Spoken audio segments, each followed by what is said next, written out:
Tous les maîtres l'ont répété, et c'est un des fondements de l'enseignement du zen.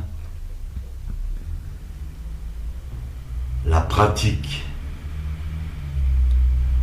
en particulier de la posture, et l'éveil sont un.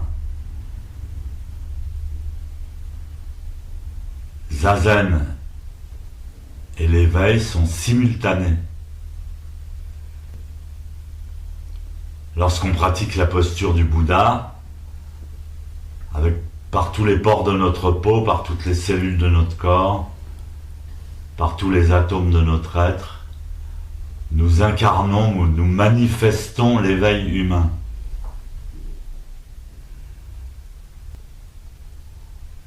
En général, les gens veulent bien entendre que la pratique de Zazen est l'éveil, mais ils ont de la peine à croire que leur pratique,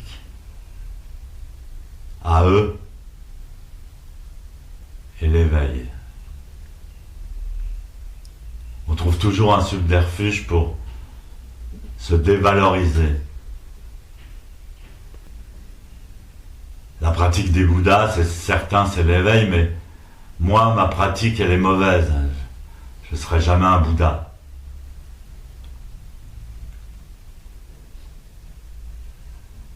On met un temps fou à accepter le fait que ces phrases s'adressent à nous.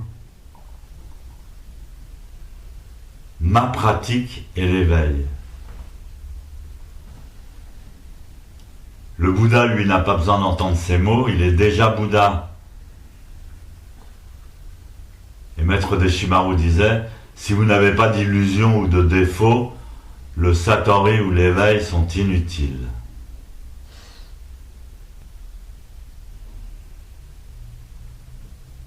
Donc ces mots sont adressés à chacun des êtres ordinaires auxquels ils s'adressent. C'est là l'originalité de cette formule. Pratique de la posture de Bouddha et éveil sont un. Ce ne sont pas deux choses différentes.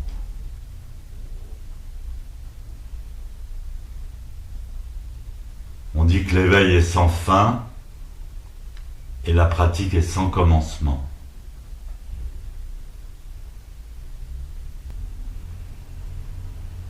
Ça veut dire que la pratique est la manifestation de cet éveil dans la réalité. On peut le toucher, on peut l'expérimenter.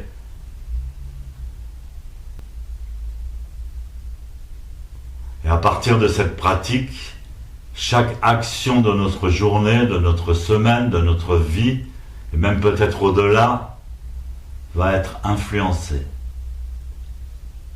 À partir d'un seul zazen.